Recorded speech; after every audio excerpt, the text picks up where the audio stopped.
Greetings to all in the wonderful name of our Lord and Savior Jesus Christ. Today we are here to present the story of Abraham through songs. വളരെ ധനികനായിരുന്ന അബ്രഹാമിനും സാറയ്ക്കും മക്കളില്ലായിരുന്നു. അങ്ങനെയിരിക്കെ ഒരു ദിവസം യഹോവ അവന് പ്രത്യക്ഷനായി. അടുത്ത വർഷം അബ്രഹാമിന് ഒരു മകൻ ജനിക്കുമെന്ന് പറഞ്ഞു. അവനും അവന്റെ ഭാര്യ സാറയും അത് വിശ്വസിക്കാൻ കഴിഞ്ഞില്ല. എന്നിരുന്നാലും അവർ ദൈവത്തിന്റെ വാക്കിനെ പരിപൂർണമായി വിശ്വസിച്ചു.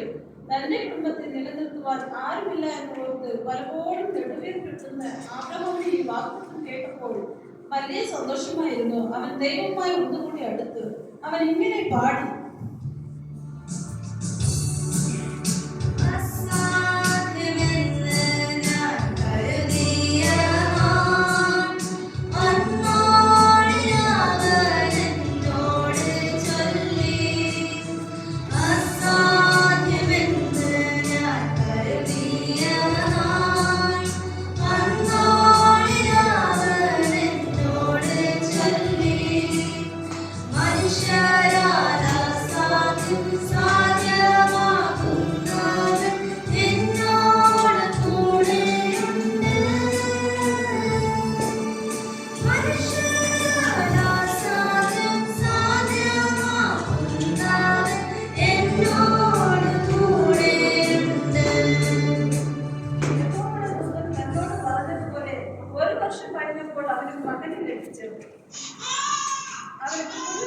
അർത്ഥമുള്ള ഇസ്ഹാക്ക് എന്ന പേരിട്ടു. ദിവസങ്ങൾ, ആഴ്ചകൾ, മാസങ്ങൾ, വർഷങ്ങൾ കഴിഞ്ഞപ്പോൾ ഇസ്ഹാക്ക് എന്ന വളർച്ചയിൽ മാതാപിതാക്കൾ വളരെയധികം സന്തോഷിച്ചു. അവൻ നല്ല അനുസരണമുള്ള ദൈവ പൈതലായി വളർന്നു.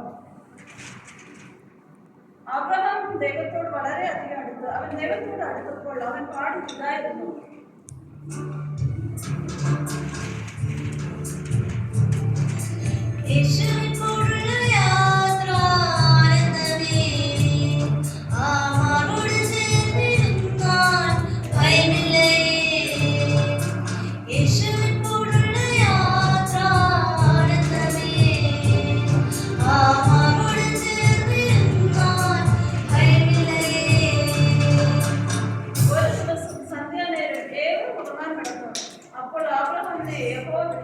അവൻ ഞാനിതാ എന്ന് മറുപടി പറഞ്ഞു. അബ്രഹാമിന് ഉറക്കത്തിന് പോലും ദൈവശബ്ദം മനസ്സിലാക്കി. പക്ഷേ നമ്മെ ഒന്നുമല്ല 10 പ്രാവശ്യം വിളിച്ചാൽ പോലും നമുക്ക് ബോധം വരില്ല. അബ്രഹാം വിളി കേട്ടപ്പോൾ യഹോവ ഇങ്ങനെ പറഞ്ഞു: നീ സ്നേഹിക്കും ഏകജാതനായ ഇസ്ഹാക്കിനെ കൂട്ടിക്കൊണ്ട് മോറിയാമലയിൽ ചെന്ന് അവനെ യാഗം കഴിക്കുക എന്ന് അരുളി ചെയ്തു. അബ്രഹാം ദൈവത്തെ പരിപൂർണമായി വിശ്വസിച്ചു. ദൈവം അവന് നേരത്തെ കൊടുക്കുന്ന വാഗ്ദത്തം അവൻ പെട്ടെന്ന് ഓർത്തു. അവൻ ദൈവത്തോട് ഇങ്ങനെ പറഞ്ഞു: എന്തിനെന്ന് ചോദിക്കില്ല ഞാൻ, എന്റെ നന്മയ്ക്കായെന്നറിയുന്നു ഞാൻ. എന്തിനെന്ന് ചോദിക്കില്ല ഞാൻ, എന്റെ നന്മയ്ക്കായെന്നറിയുന്നു ഞാൻ. അതിരാവിലെ എഴുന്നേറ്റ് ഞാൻ യാത്രയ്ക്കായി പുറപ്പെട്ടു. ഒരു പക്ഷേ സാറയെ അറിയിക്കാതെയായിരിക്കും അവൻ യാത്ര ചെയ്തത്. അല്ലെങ്കിൽ അവൻ ഒരിക്കലും സമ്മതിച്ചില്ല. ഈശ്വരൻ യാഗം കഴിക്കുവാൻ 2 ബാല്യക്കാരെയും തന്റെ മകനെയും കൂട്ടി യാത്രയ്ക്കിടെ ബാല്യക്കാരൻ അവരോട് ചോദിച്ചു: യജമാനനെ, നമ്മൾ എവിടേക്കാണ് പോകുന്നത്? അങ്ങനെ 3 ദിവസത്തോളം അവർ യാത്ര ചെയ്ത് അവൻ ദൂരെ നിന്ന് ആ മലയെ കണ്ടു.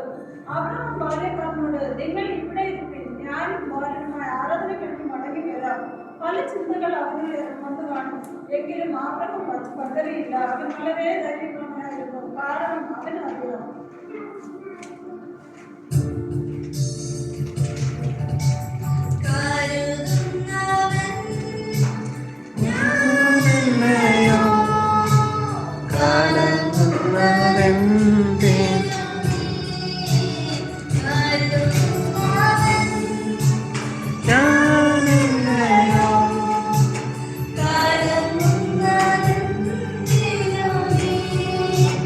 കണ്ണുനീരിന്റെ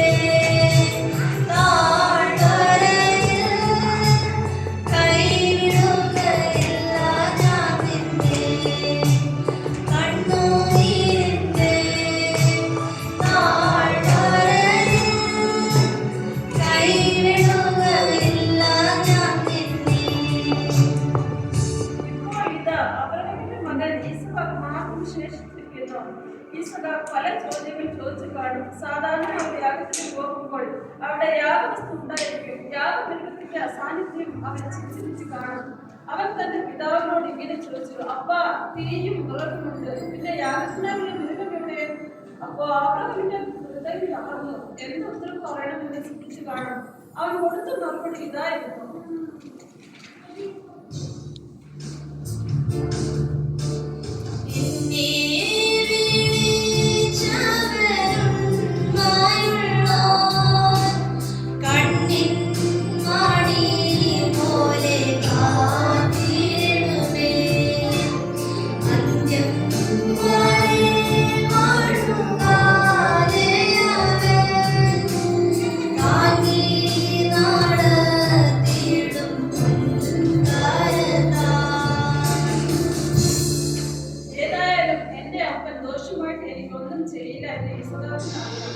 ദൈവം ഹോമയാഗത്തിനായിട്ടുള്ള ഒരു ആട്ടിൻകുട്ടിയെ കരുതിക്കൊണ്ടും അങ്ങനെയൊന്നും കാണും.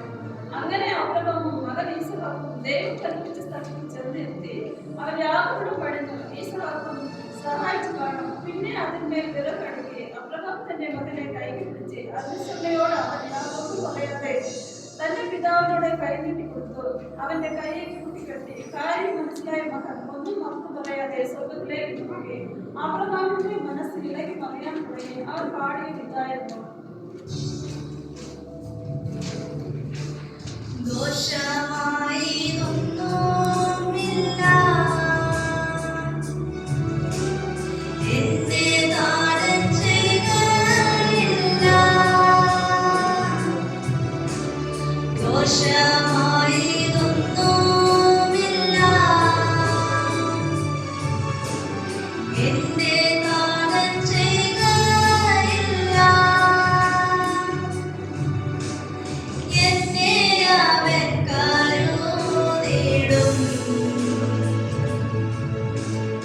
എന്നും സ്നേഹിച്ചിടും. എന്നെ അവൻ കരുതിടും. എന്നും സ്നേഹിച്ചിടും. അബ്രഹാം ഈസാക്കിനെ കെട്ടി യാഗപീഠത്തിന്മേൽ കിടത്തി. പിന്നെ അവൻ കത്തിയെടുത്തു. വാക്കുമാറാതെ ദൈവത്തിൽ ആശ്രയിച്ചു വിശ്വസിച്ചു.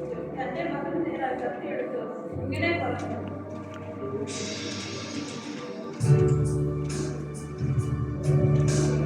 നിന്റെ ഗീതം പോലെ എന്നെ നിത്യം നടത്തിയിടണമേ. നിന്റെ ഗീതം പോലെ എന്നെ നിത്യം നടത്തിയിടണമേ. എന്റെ ഗീതം പോലെയല്ലേ എൻ പിതാവേ, എൻ യഹോവേ. നിന്റെ ഗീതം പോലെ എന്നെ നിത്യം നടത്തിയിടണമേ.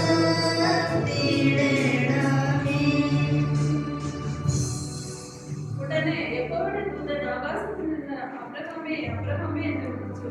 വാലിന്മേൽ കത്തിലേക്ക് എത്ത്. അവനെ ഒന്നും ചെയ്യാതെ നിന്റെ ഏകജാതനായ മകനെ തരുവാൻ നീ മടിക്കാത്തതുകൊണ്ട് ദൈവത്തിൽ ഭയപ്പെടുന്നെന്ന് ഞാനിപ്പോൾ അറിയുന്നു. അബ്രഹാം തലപൊക്കി നോക്കിയപ്പോൾ ഒരു ആട്ടുകൊറ്റനെ കണ്ട് അബ്രഹാം തന്റെ മകന് പകരം ആ ആടിനെ എടുത്ത് ഹോമയാഗം കഴിച്ചു. അവൻ ദൈവത്തെ മഹത്വപ്പെടുത്തി സന്തോഷിച്ച് മടങ്ങിപ്പോയി.